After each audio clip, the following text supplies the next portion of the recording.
Hey, what's going on, guys? I got a special guest today. He was able to retire by the age of 32 through real estate and his cellular business. And then 2 years after, he decides to start Sloan Capital, which makes investments in real estate, ventures, and a lot more, which we're going to hear about. I want to welcome Justin Sloan. Justin, how are you doing today? What's going on, my friend? How are you? Good, good. We're excited to have you on here. So for you, I'm really interested in this. You start the cellular bit. It's talks about it on Sloan Capital website. How you started the cellular business at 20.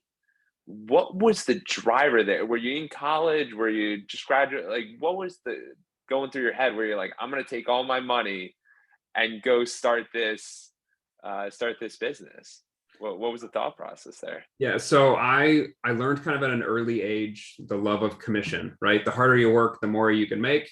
And so when I started in cell phones, I was just short of being 18, to the point where they wouldn't hire me because I wasn't 18. They had an entire company rule that they wouldn't hire anyone unless you're 18.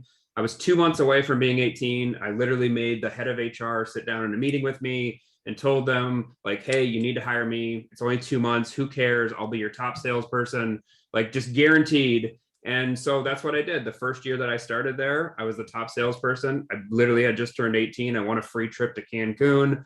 And then the next year, I'm over one store. And by 20, I was over two of their stores. And from there, I kind of had capped out my position. And I knew from an early age that, to go full district manager and regional and all this kind of stuff was going to require a lot more experience than I had, but I didn't really want to put in that experience, as bad as that sounds. I knew the cell phone game. I knew exactly where we could put more stores, exactly how to grow it, exactly how to sell stuff. And so I did. I took every penny that I had, and I opened my first retail store at the age of 20. And I worked open to close 7 days a week until I was able to pay myself back and hire my first employee. And then from there, we opened another location, which was 4 hours away. And I used to wake up at 5 in the morning and drive to that store, and we'd get there about 9 or 9:30 in the morning, and I'd work it till 10 p.m. or 9 p.m. And then I would go sleep in a 1-bedroom apartment with a blow-up air mattress and a box TV, and I'd wake up and I work open to close again, and I'd drive 4 hours home. And I did that for years. And then we built a pretty large business out of it, to the point where we were in, all over a couple different states and had a lot of locations, and it got fun. And then from there, we, started diversifying So, into some other stuff. yeah, wow. First of all, wow. For you, no, because it's incredible. You say it, it's like, it's my life. I was 20 years old. Most 20-year-olds are chasing girls, drinking, like doing all of that stuff. What gave you the foresight and even the risk tolerance to go, I'm going all in on this. I'm going to work this. I'm going to make it work no matter what. Like, that is something that's really astonishing to me. It's awesome. Yeah. So I have no idea. Like, I would love to say like it was this one thing that clicked, but I would say like I did have a really good understanding of compound interest at a really young age. I was fortunate that I had a high school economics teacher, and I realized like right now, even talk about having a high school economics teacher, and most kids are like, "What?" And that kills me because I had a teacher that spent time, you learned how to balance a checkbook. We would do fun things in class, like you would try two different kinds of cereal and say which one that you like better, and he would go through and explain one of them was name brand and one of them's not, right? So as a 17-18-year-old kid, you start learning that marketing is selling you stuff and all this. And so those little details and those little exercises then just caught my interest, and I was like, wait a minute, why am I paying $2 more for this? Because it has a logo on it. And so when you start breaking down those kind of things, and then I realized, wait a minute, like I'm just being sold this big bag of BS from these companies. And then you start, I'm being honest, because the financial thing that everyone is taught, which is put a few percent of in your 401k for the rest of your life, and hopefully the market is good for your eternity, like that's a lie. And so when you start realizing that the financial, freedom that everyone talks about isn't really freedom, it makes you go in and realize, hey, I need to do things different if I want to have different results.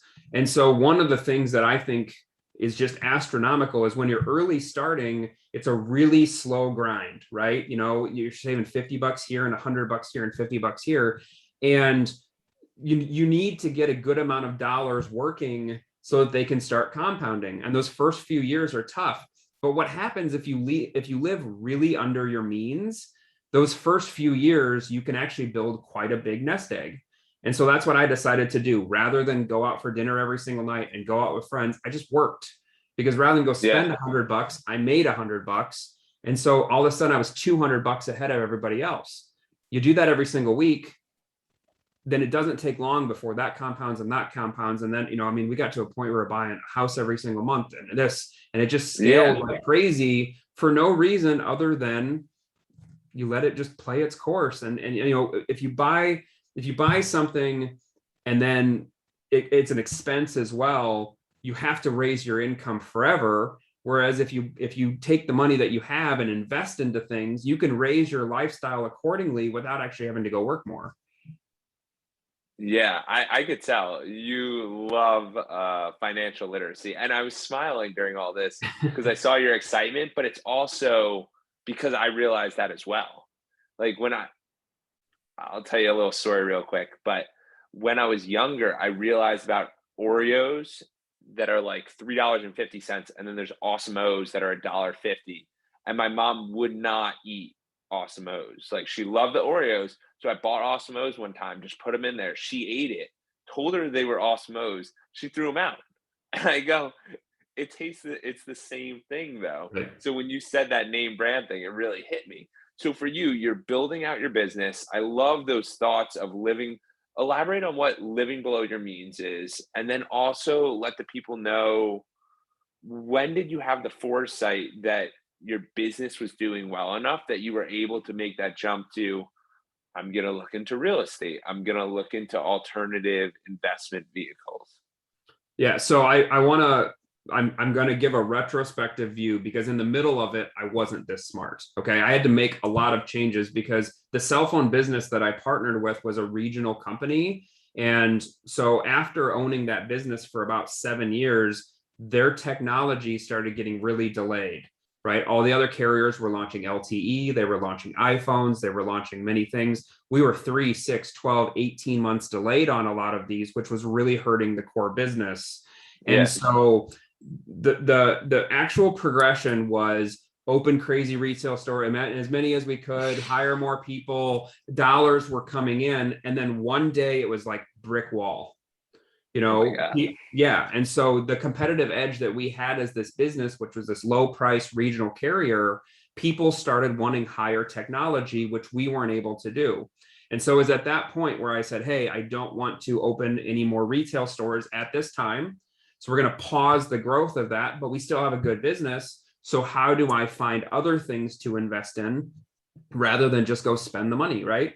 And so I started researching everything. I was on every franchise website. I was everywhere. And I was in Philadelphia talking with my cousin's husband. And he said, well, why don't you get into real estate? And I said, dude, I still have a great business. I don't have time to manage and deal with real estate. He said, well, hire a property manager. And I was so naive. I was probably 25, 26, 27, somewhere in there. Okay. I mean, mid 20s or whatever. Yeah. So keep in mind, like right out of the gate, cell phones was popping. And it was like we were working at McDonald's. People walk in, I'll take this phone, this plan, this whatever, boom, next. And we would sell 50, 100 lines per person per month, would just crank through these and make hundreds of dollars per line. So you can imagine we had great revenue. And I did the thing, I lived the expensive life. I built the big house. I did all of this. And then as the business was really starting to scale, boom, technology was just not there. The stuff that we were selling wasn't operating the way it was supposed to because our towers hadn't been upgraded yet. And so we had to make that switch into something else. And real estate just clicked with me. It was dollars and cents. It was something that I could do as a second type of thing, and I could layer it on top of what I was doing. And so we did. I mean, the first thing that I did, I flew back to town. I Googled every property manager in my town. I went and I met with all of them, and I was like, what does this look like? And from there, they told me what it looks like and what kind of properties to look for. And I found one that I liked, and that kind of became a mentor. And we started buying a good amount of properties, and they ran everything. And if I had a day or two free, I'd go see some more properties or go do this.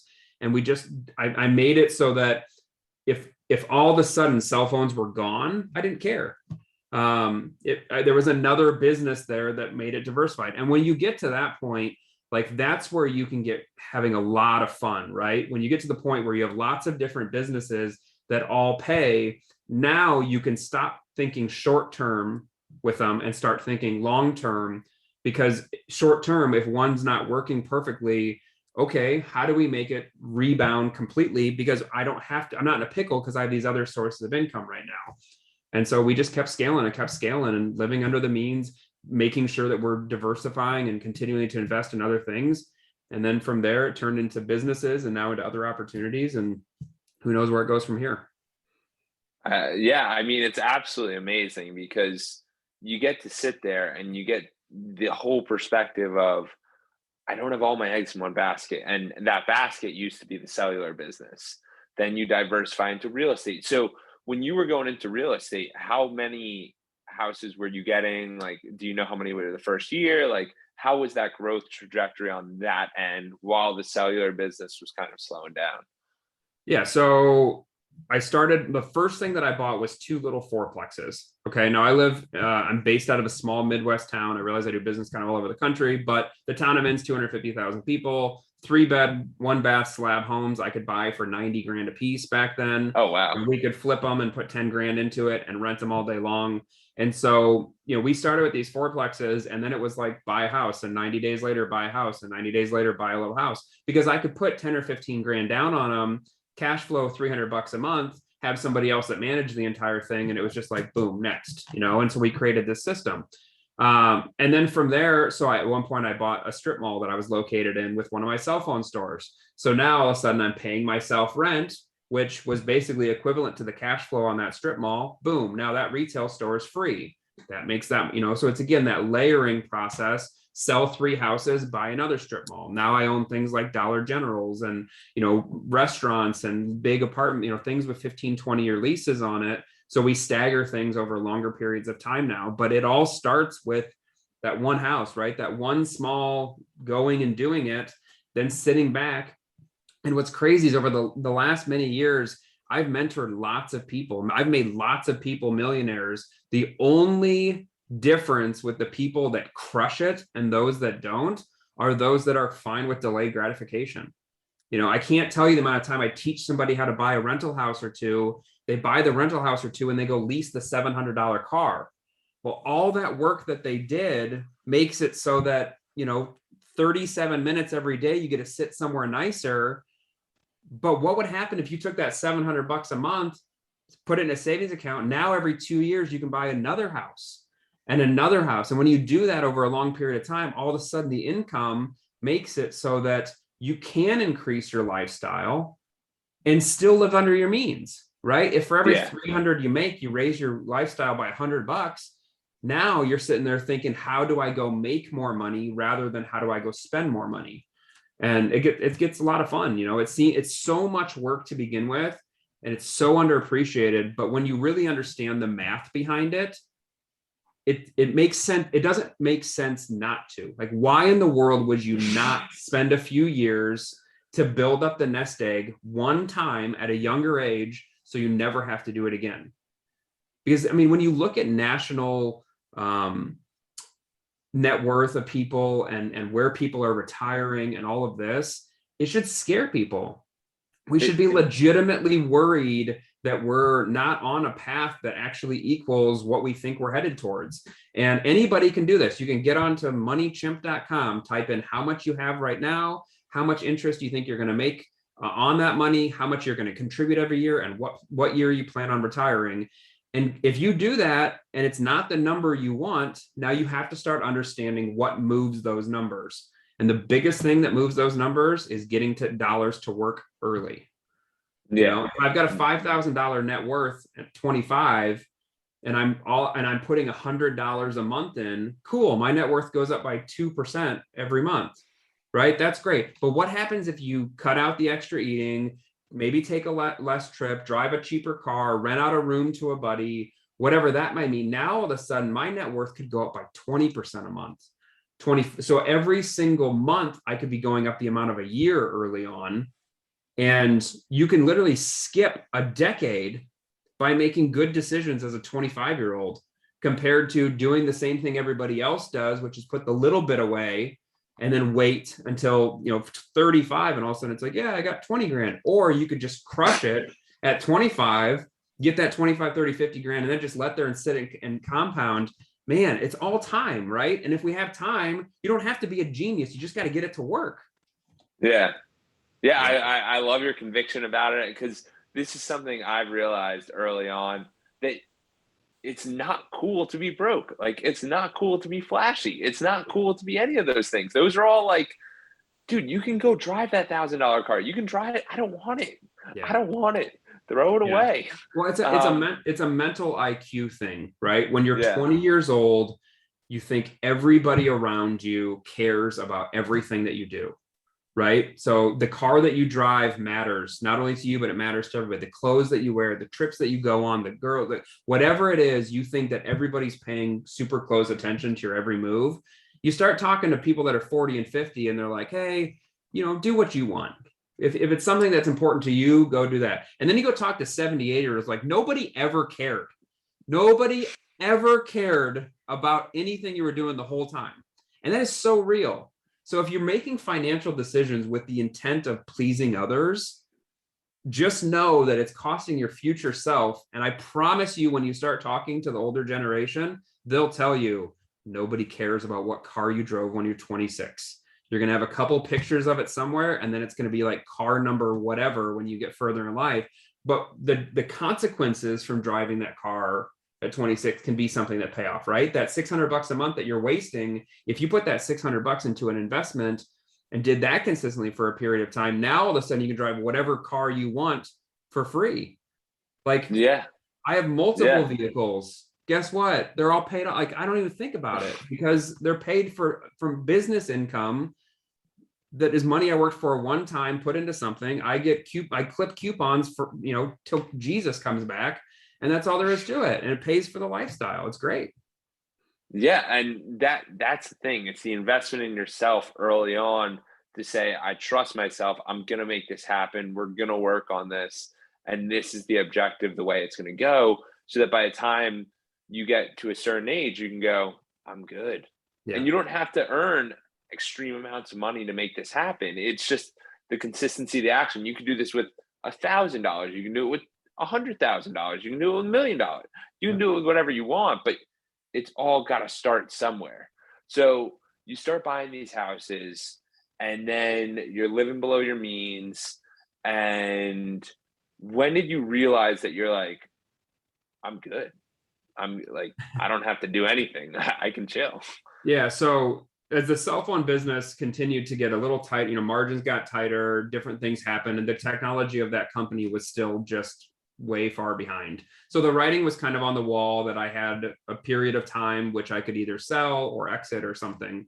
And so I began, I was down to my kind of final handful of stores. And so I began the plan of what that looks like to exit them. So as leases would come up, good to go. I gave some stores, just gave them back to corporate. But in some situations, like I owned the building, so I would give them the retail store for nothing in return for a 3 to 5 year lease back of a few $1,000s a month.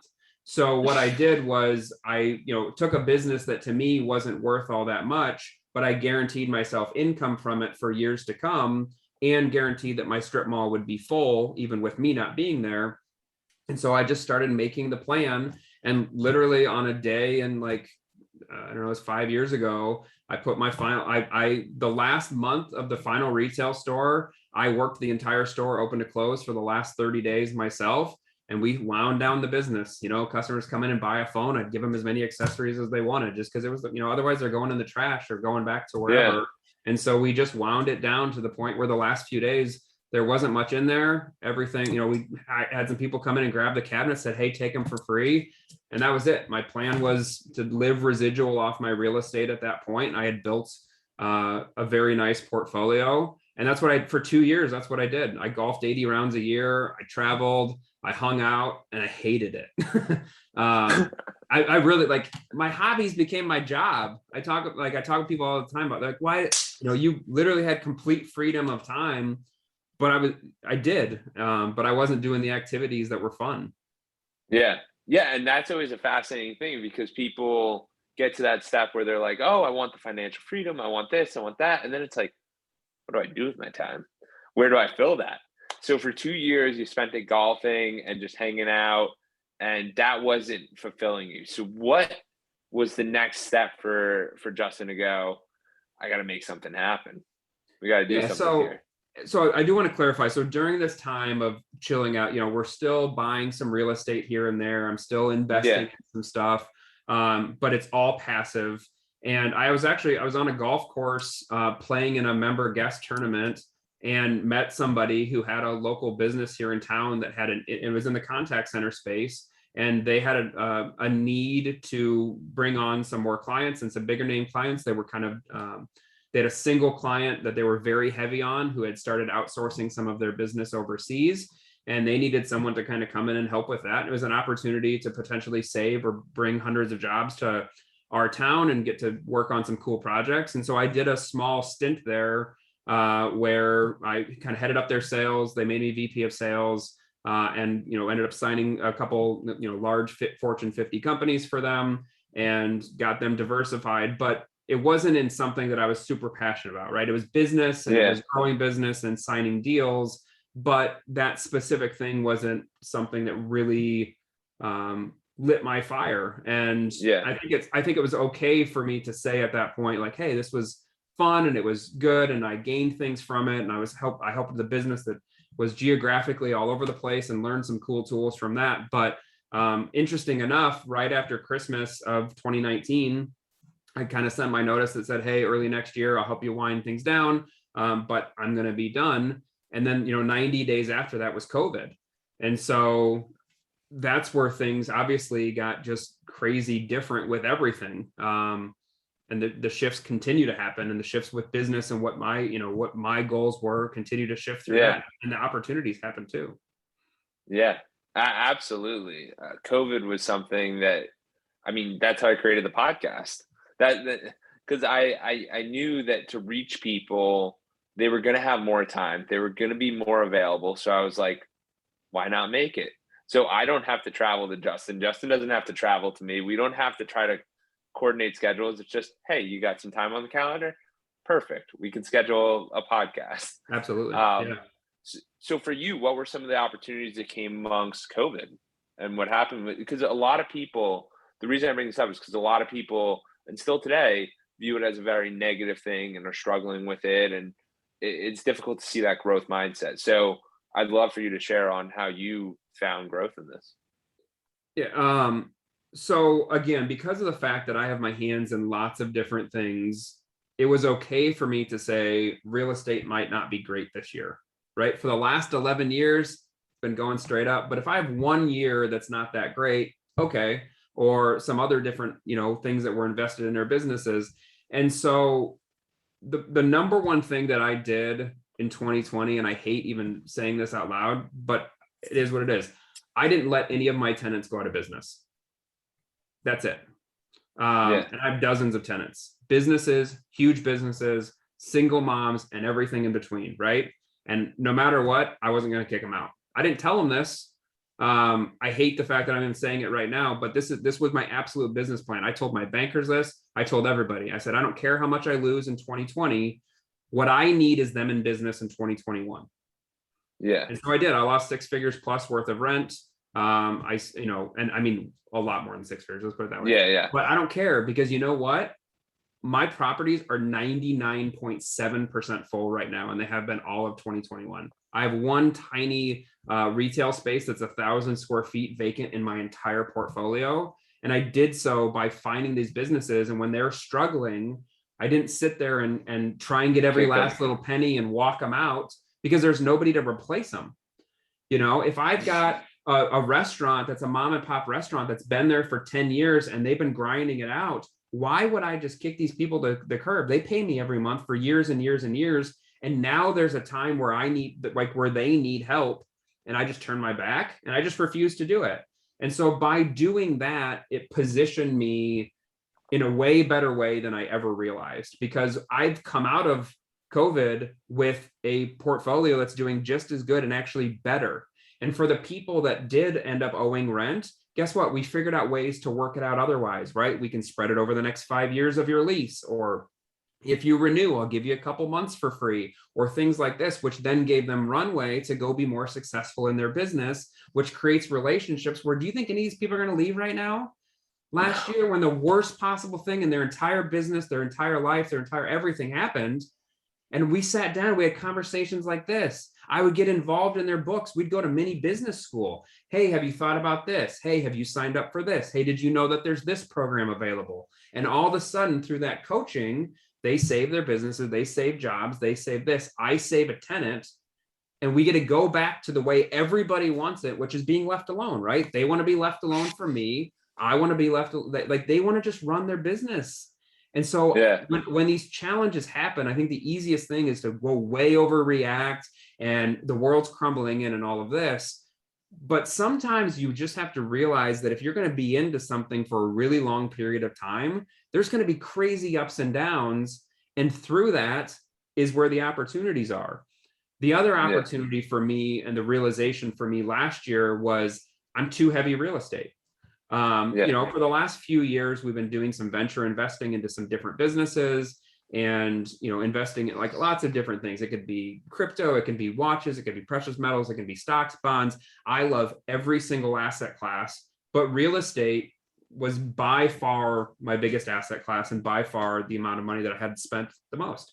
And so I started getting really serious about finding other things, so that if COVID got a whole lot worse and they shut down everything for multiple years, how do I find other things that can provide some income that give runway, right? Whoever has runway wins.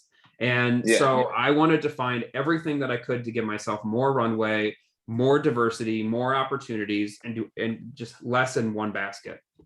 And so that's when I officially kind of formalized Sloan Capital. And, you know, we've made a lot of investments into companies. And then through that, we found other people that also wanted to make investments into companies. And I have friend groups that, you know, for years have been saying, hey, how do we do a deal with you? How do I invest in real estate? So the same way that I started syndicating real estate deals, where partners and I would go together and buy bigger properties, now we're starting to do that with venture. And so, like, if I'm going to put 100 grand into something, and 4 other my friends want to put 25 in, why wouldn't we collectively just write a check for 200 and all be in it together? And now we can all support that company together. And rather than having one person that's rooting for them, they have 5. And so this is where some of those syndications become fun. And when you get in those rooms with people that are all collectively growing and funding stuff and being part of helping companies grow and working together on stuff, man, it's wild, the opportunities that are created there. Yeah. And so the first part I want to hit on is what you said about the tenants, and about giving the tenants the opportunity to kind of relinquish it. Because as I've sort of spoken to different people across COVID, across the podcast, and just different people in general, it's those that, like, for example, some restaurants, if they kicked out people during COVID, those workers are not coming back. They don't want to go back. If they stayed there and paid them the whole time, then they're respectful of them and they're loyal to that person. So I think that loyalty you built, like, to have the foresight there to go, it's okay. Like, we're going to take a loss. We might be walking places, but we'll be all right. And I'm just saying that in a kind of way of like keeping it below the means. But it's important to realize that, because otherwise we're not able to really get that commitment. And now you're seeing the prosper right now in 2021, where 99, what did you say, 99.7 or 97%? 99. Yeah, literally almost 100%. Who does that? Who does, like, that's incredible to see, but it's because of your investment in them, quote unquote.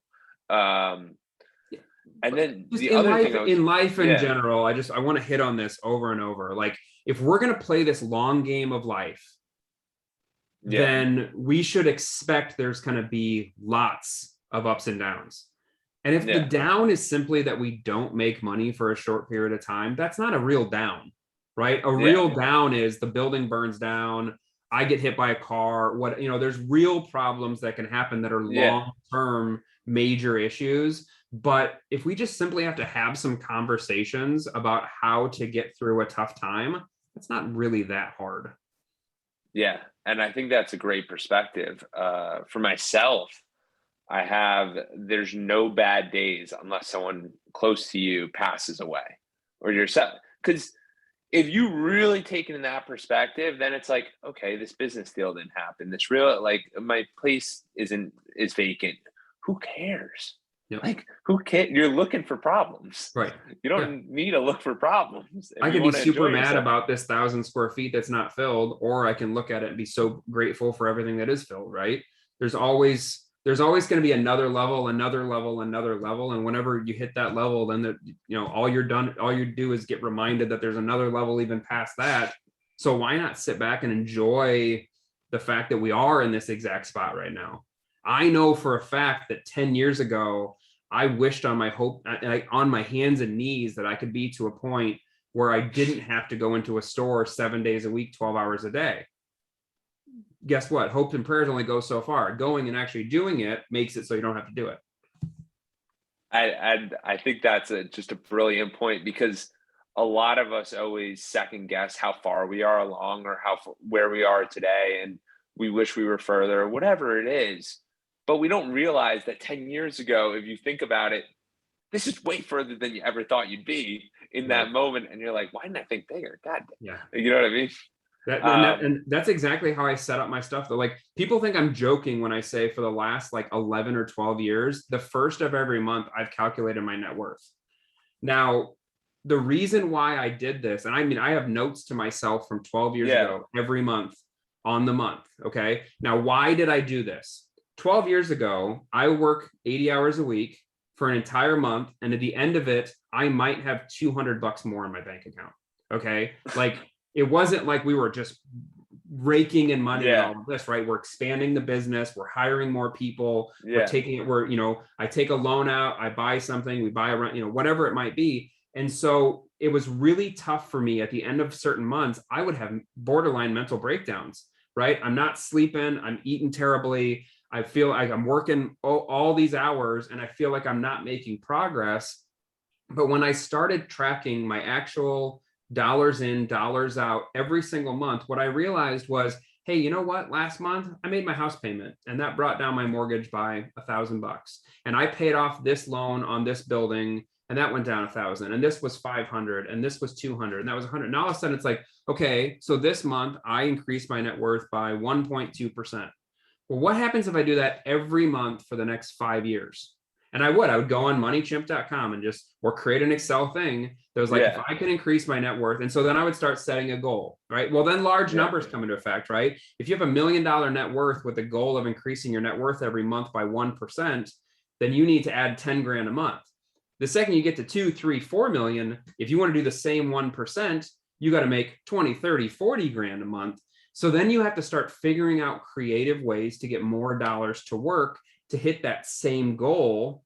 And the only way to do it is not to go work more, right? You have to find other people and other opportunities that can get those dollars to work so that then they can be making money to add to your goals. And from there, it's just a financial equation, right? And so I would, my goal might have been 1%, but I would shoot for 2% or 1.5%. Right? What are things that I could change this month to get an extra 0.1%, knowing that if over the next 5 years, I got 0.1% every single month more, it's hundreds of thousands of dollars in the long term, right? And so it is those small changes mixed with compound interest over a long period, and then just explaining, like when you map it out dollar by dollar and line by line, it's never a surprise. I have a spreadsheet right now that I can log in. It's like, it's going to tell me where I'm going to be in 55 or 60, assuming I don't do anything different. Now, of course, I'm going to do stuff different. I'm going to go try more things. It's not going to be a straight line up, right? There's last year that dips, and then there's this year that's a little higher and all this. But consistently over a long period of time, if you work it out, you shouldn't be surprised. And I think the problem is that so many people are told, put your 3% in your 401k, your employer will match this. If you do exactly this, here's exactly how much you'll have on this date. And they're told, okay, cool. Really? I mean, have you gone in there and read like, hey, I'm getting 8%, but they're taking 2 of it. So wait a minute, I'm not actually getting 8%. Wait a minute, here's their time frame, here's their assumptions. Like, are we really sure that over the next 30 years, the stock market is going to go straight up? Are we really sure over the next period of time that this is going to do this? I don't want to take that gamble. I don't want my end game to be a gamble. And so I started just finding other opportunities that made it so I had more control over where my dollars went and more control over where those dollars, the return on those dollars came from.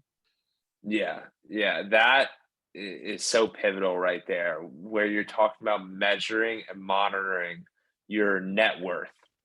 I do it through this. There's an app called Personal Cap, Mhm. and you log in the app, you put all your numbers in there, you can update some of them manually, whatever it is. But once you can see it, then you feel like you're growing because you are spot on. You could be in you could have the same store for a year and you're like, dude, nothing changed, man. Like this sucks. Right. Or yeah, like you need to see growth. Even with the podcast, it's like, hey, we did 55 episodes, 56, 50, like whatever it is, you got to push it forward. And that measuring there is so pivotal. And then the fact that you question everything, it's so important to question what they've been telling us, because how many 70 or 80-year-olds do you look at and talk to that are like, man, I wish I did this differently, I'm not happy about this. The problem is you're not talking to 70 and 80-year-olds. You got to be talking to the right people. Like, Right. Yeah. got to I make mean, sure that happens. at this age, everyone's, they get the raise and they instantly go buy the vehicle. They get this. And then the problem is those decisions have consequence. And I'm not saying don't live life. Okay. Like one of my favorite books that's behind me is from Bill Perkins called Die with Zero, where the entire intent is if you work your whole life to build up a dollar amount and you die, you've essentially traded your time for money and never gotten your money back for experiences. Right.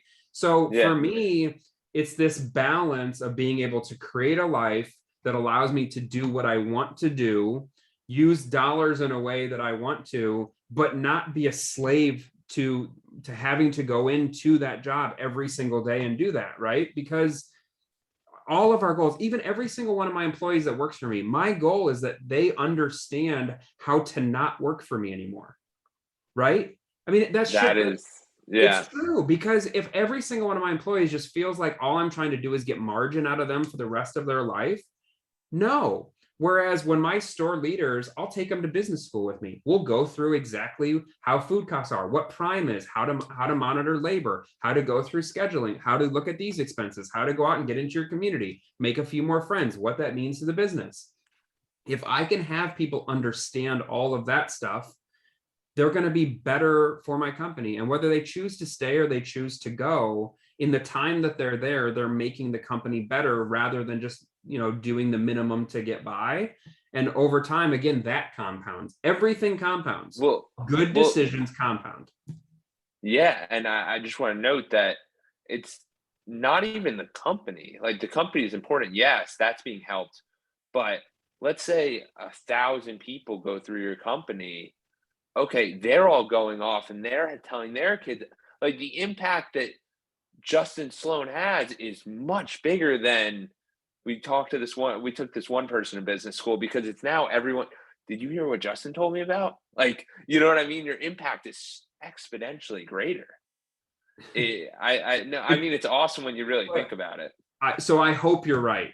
I have the one person, my economics high school teacher, that he got it to click for me. And I had the privilege a couple of years ago to take him out to lunch and to pay that lunch bill and to like say thank you and to have those conversations and to donate to something that was important to him, and realize that impact. And like if I get to the end of this game and one person says to me like, hey, this conversation or this part clicked, and because of that I was able to spend more time with my family or go on this experience or create this business or help these people, whatever it is, we just need to have more conversations like that, right? We need to have Yeah, more conversations that question this single file line of everybody does the same thing and hopes for the same result. I mean, I have so many friends that are financial advisors that go and all day long, they tell people how to go get 8% that they'll never see. And I'm sitting here like, why don't you do that? Like there's so many investments out there that you can cash flow 8% on while getting other equity that you can see later, but they don't want to talk about any of that kind of stuff because they don't get fees on it. Right. And so the way the world works is intent making people go through a specific system because everybody in that system makes money along the way. right? Yeah. The employer does, the person put the plan together does. All of this works perfectly until someone shakes the tree, right? And that's exactly what people need to do. You need to realize that there's not one way to do this. There's not Yeah. one way to get to the end. You got to form your own path. The path that I'm forming right now is we are shooting so far for the stars. And I mean so far for the stars that I hope we land on the moon. Yeah. I Because just, it is, yeah, if I position myself to grow at 40% every year, on the years that I only grow at 20 or 25%, I'm like, oh man.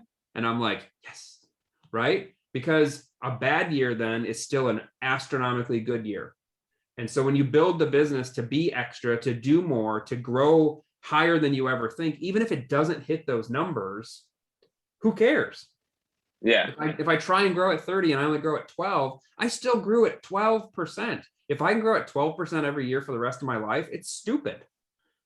And so that's where it gets fun, right? That's where we can go. But through that comes more investments, more jobs, more business openings. Like the hard work of the last 12 years is just to the point right now where if I want to go open another retail store and hire 10 more people and serve some amazing acai bowls, great. If I want to go do this or fund this company or help this grow over here, great. And so it becomes a tool that then we get to use to go change and make things different in the way that I want to. You know, I mean, Yeah. Everbowl, I was never yeah, let's talk let's Everbowl. dive in. Yeah, let's dive into that because I wanted to talk about that's definitely on the list as well. So you as Sloan Capital, I'm reading the article. I think it was franchise.com Franchise that it Times, went yeah. out, franchisetimes.com.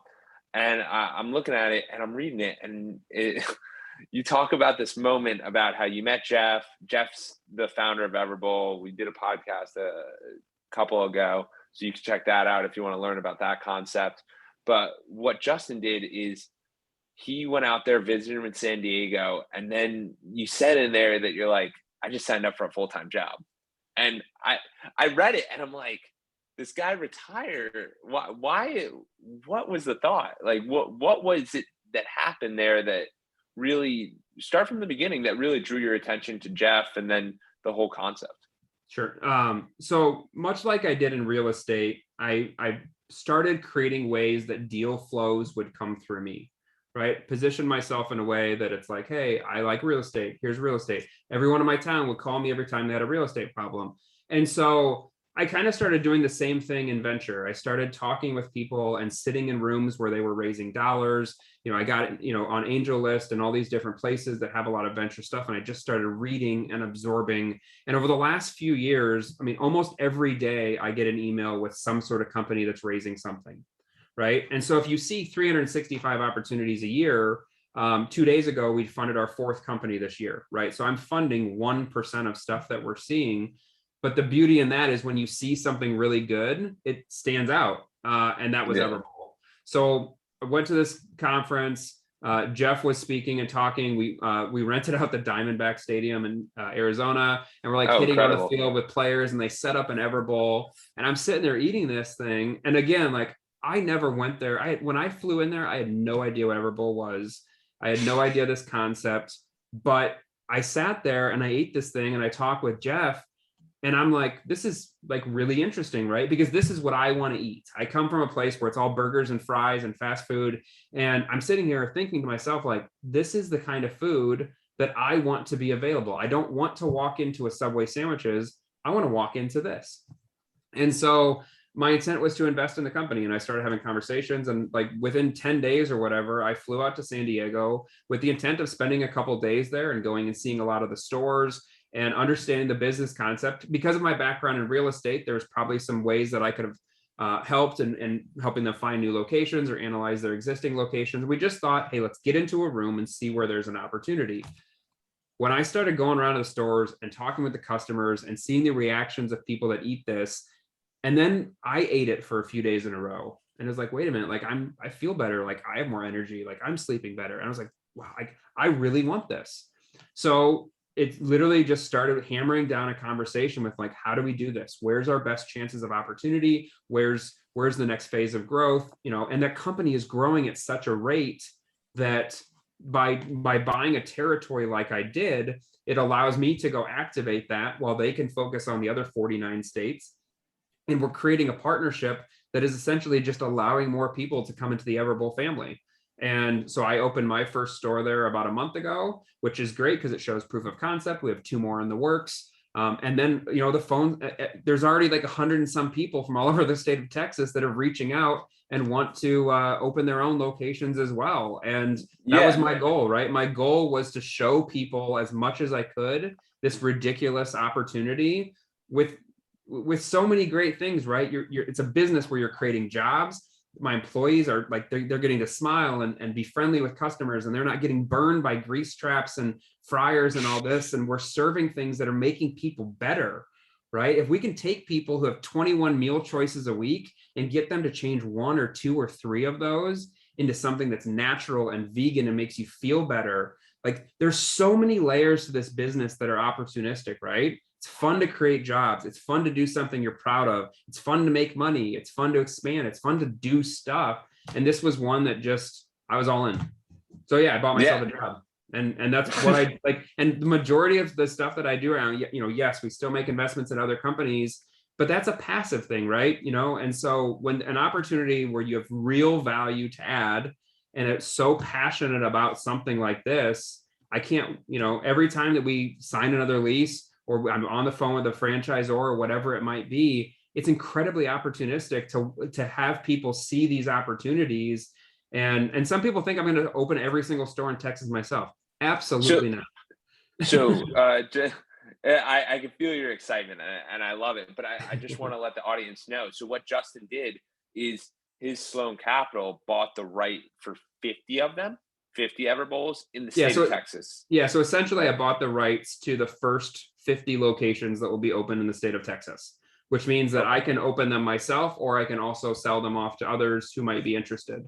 And so again, I'm kind of strategically planning the activation of Texas and what we do per market and who are going to be owning and operating the stores. And so again, building out an entire family of people that all collectively will own businesses that have the same goal, right? And the state of Texas is huge. This whole idea that one person needs to own this and one needs to do this, or no, like Dallas is 100 miles across alone. Like when you start thinking of scale in an environment like Texas, the opportunities are incredible. We can have hundreds of these things across that state. I love it. I love seeing your vision, your excitement for it. And because I was questioning it in the beginning, I was like, why would this guy buy Jeff's? Like, it didn't make sense to me. And then as we kind of dove deeper, I was like, Texas is a big state. These are really healthy things, and are these accessible in Texas at the you start to see the little pictures and it all come together, and you're like, wow, there is something pretty amazing here. Yeah, the goal here is, can we become the brand? Can we become the brand of healthy eating? Can we become the brand that people think of, in the same way people have a burger brand or a taco brand or a chicken brand? Can we become a healthy food brand and make it fun, right? It shouldn't be painful. You shouldn't walk in and have a $17 salad that's tasteless and, you don't even know what you ate after and all that. Like, there can be different ways of doing this, and the quality of the ingredients, the way that they make it, the experience when you go in there, the looks of the stores, it just makes me think that we could actually change human eating at scale by just simply being friendly and making it fun, right? And that's an even bigger thing, because obesity is a massive issue going on in America. And if this can combat it just a little bit, like you said, it's just 1 meal, 2 meals, 3 meals a week. Now your whole lifestyle is changing, and it really is some powerful stuff. And for you, so I was reading about it. You're all about the shared economy. What do you mean by that? Like, I know you've given some examples throughout the podcast, but I noticed that when I was researching you. So what do you mean by the shared economy? We can get more done. What do you mean by all that? So I think that it's really easy for everybody to just they want to go win at the expense of other people. And I used to be this way. Okay. I mean, bad. We used to throw parties when we would put our competitors out of business in cell phones. I mean, we would literally throw parties for our staff because we did enough sales that some other people couldn't have business, and that's not a great way to grow communities, right? And so the way I look at it now is, with Everbowl, I could do it all myself. I could buckle down. I could do this, or I can create all of these other advocates, tell people this story, make them part of it, and we can all win together. Okay. What's better? Me going out there on a podcast like this saying, hey, Texas is great, Everbowl's great, or finding 40 other owners that are like me, figuring out the way that I can provide value to them, whether it be through real estate, through construction, through business operations, and maybe they need nothing other than just to sign the form and go, they're good to go. But if I can build this entire advocate system in all of my different businesses, now it makes it so that we're collectively changing, right? It's not one person going and trying to make the change, it's hundreds. And that's where you really get things done, right? It's hard to go make a lot of difference one person at a time. But if I can go help one person understand, and they go help another, and they go help another, while I go help another, all of a sudden it spreads like wildfire. And it's not just about money. In this business, it's absolutely lucrative. People are making really good dollars, but there's also other implications, right? Think about what changes in our world when the average population starts consuming things that give them energy and make them feel good and want to make them be active, right? How does that change workflow? How do I feel if at 1 o'clock I slam a cheeseburger and fries? And, how do I feel at 3 o'clock and 4 o'clock and 5 o'clock? How does that affect my work? And so I really look at this as something that is so much bigger than a quick way to shove some fruit at somebody, and more so an opportunity to take every employee, every customer, and welcome them in the same way that they'd be welcome into their favorite bar where they'd get their favorite beer. Why can't they walk into their favorite quick serve place, fuel themselves with something that makes them better and healthier, and then go on with their day that much better than when they left? The obesity thing is terrifying. I mean, I used to be a lot heavier than I am right now. And it's access to good quality ingredients in a way that is fun and accessible. If I could have 2 clicks right now and a Everbowl shows up at my house, that would be like, that's so much different than 2 clicks and, fried food shows up, right? And so if every week, like you said, I make 2 choices and I go from 1,200 calories to 500 calories, what does that do? And I think that people don't understand that, if you want to start talking compound interest, if I go from 1,200 calories to 500, I save 700 calories, and I do that twice a week, that's a half a pound a week by making 2 small decisions, right? Now, if I go for a 20-minute walk, that's another this, that's another this. Over the course of the next 6 months, I've lost 15 pounds, 20 pounds. Just by making 1-2 little decisions here and there, and by us really working hard to put these in available places for everywhere so that you don't have to choose between health, convenience, taste, etc. Right? Yeah, trust me, I like the idea a lot. I think it's going to be pretty awesome and pretty amazing. And if you guys haven't, or if you're in the Dallas area, and hopefully others soon to be, you definitely got to check out Everbowl. So one last thing regarding you, you mentioned about actually 2 more things, because I'm enjoying the conversation. You mentioned about a lifelong learner. What does that mean to you? What's that all about? Because don't we learn?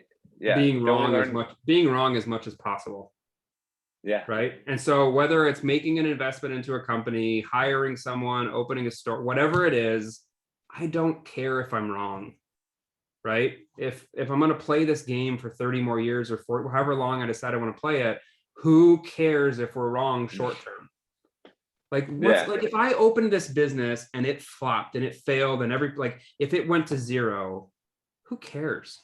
Right? Would there be rebuilding? Would it hurt? Would there be? Yes. But in this long game, if not trying is so much worse than having something fail. And so the lifelong learner thing for me is whatever that I do, I want to make sure that there's something to be learned from it. If I'm right, how do we learn? If I'm wrong, how do we learn? Same thing with our staff. How do we teach them that there's not mistakes, right? It's easy for my staff that's been open in a store for a month to wish a lot of things to be better, but, you know, or, hey, we need this and we need this and we need this to do. Okay, what are the good things? What are the opportune things? What are the things that we've done wrong that now we're doing right?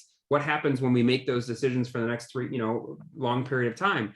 And so it's really fun for me from a learning kind of standpoint to just be like, cool, I was wrong. Okay. You know, I mean, so many people just don't want to be wrong. And I'm sitting here like screaming at the top of my lungs on stuff that I mess up on. Because again, that's how we get better. If all we do is never talk about what we do right or what we do wrong, we stay in this little lane moving towards this little goal. Whereas, you know, I mean, again, the group of people that I'm around and that I surround myself with, we literally get in rooms and go around the table of the biggest issue in our business at that moment. Multiple times a year, we get into a room and we talk about exactly what the hardest part is. Exactly, you know, it can be the lawsuit, it can be the employee thing, it could be this, it could be anything. And we're going to talk about the hardest thing that there is, because then we get better. Yeah, you brought up a bunch of stuff, but I think it's spot on, because I think it's more of a ego thing where you're attached to the outcome. And if you're wrong, you think, oh my God, I wasted time. It wasn't worth it, all of that stuff. And then the other point you brought up is being in a room with others that aren't in your business, or might be kind of in your business, but they can give you outside perspective and counsel in a very unbiased way, because they don't really, it's just, hey, I like you, Justin, I want to help you. And that's what it is. Like, and you do that for other people too. So I wanted, you go. Well, I was just gonna, it's super important to network with people that genuinely just want the best for you. Okay. If you're in a small networking group, let's say you're a realtor and you're networking with other realtors, are you really going to benefit? Because what happens in those kind of scenarios is everyone wants everyone else to do well, as long as you don't do better than them. Okay. That is a painful path to go down, because you can't get out of that, right? You're just constantly in this circle. If you start doing really well, they're going to make you second guess yourself. When you get into a room where everybody just wants each other to win, and you know that no matter how much you win, you're not going to win as much as the lady over there, the guy over here, the person, like, you just know you're in a room where it's not about winning yourself, it's about winning collectively. It's powerful. It really is. It's cool to get to the point where you have people around you where you say, this I'm really struggling with. I don't understand this, because I can't tell you the amount of times that I've had issues for 3, 6, 9 months. And one conversation, I just start telling people what's wrong. And they're like, oh, do this, fixed. Yeah. It's such a perspective changer. And most people don't ever get to that point, and they tend to miss out on it. That's why I actually have a Monday night group where I meet with the people, and we're all from different businesses, and we do these different things, but it allows us to all get those other perspectives, which is super powerful. And then the last thing I want to get to is, you talk about having fun, and like having a lot of fun doing your travels and doing your different stuff. So what is that for you? Like what is fun for you, and what's something you look forward to? It's all right. I hear you. What kind of dog you got? Yeah, so Banks is in the background. I don't know if somebody's delivering something. The one big perk of working from home is hanging out with my dog. The negative perk is when somebody delivers a package or something right now. So, it is, compared to the alternative of going into an office, I'll take this. Absolutely. But yeah, so what you're witnessing right now with my dog barking in the background, like, this is my highlight reel. In a weird way, shape, or form. Like, the annoying thing of my dog barking on a Zoom is the coolest part about my life, right? Because I'm home and I'm hanging out with my dog right now. And when I'm off this, I might go take him for a walk, and then I'll hop on a couple other calls to move some things forward. And that's just exciting and fun. And it's cool to build a life where I get to do the things that I want to, and be around the people that I want to, and go to the places that I want to. And it's just part of business. And like right now, it doesn't feel like work. It feels like we're just talking about cool ways that, you know, other people can grow and that we can provide opportunities for others. And when my entire life is kind of built that way, right? Everyone I hang around, we're talking about how do we help their business? How do they help mine? How do we do Yeah. this? Hey, here's this problem. How do we fix that? And you just mesh them together to the point where it's so much fun. I love it. And also that ability to just be very open and be available. I appreciate that. That's cool. I Yeah. love it. Justin, where can people find you? Where can they hear more about Everbowl? If they want to hear about Sloan Capital, where can they reach you? Yeah, so I just started doing the whole Instagram thing recently, earlier this year, created one, putting some time behind some content, trying to, again, just tell people what we're doing and trying to create more Yeah, opportunities for others. So Sloan Capital on Instagram, Sloan-Capital is our website. Feel free to reach out through there. But I love to connect with different people. I love to create relationships in any way that if I can provide value. And I love it. I appreciate the time. awesome.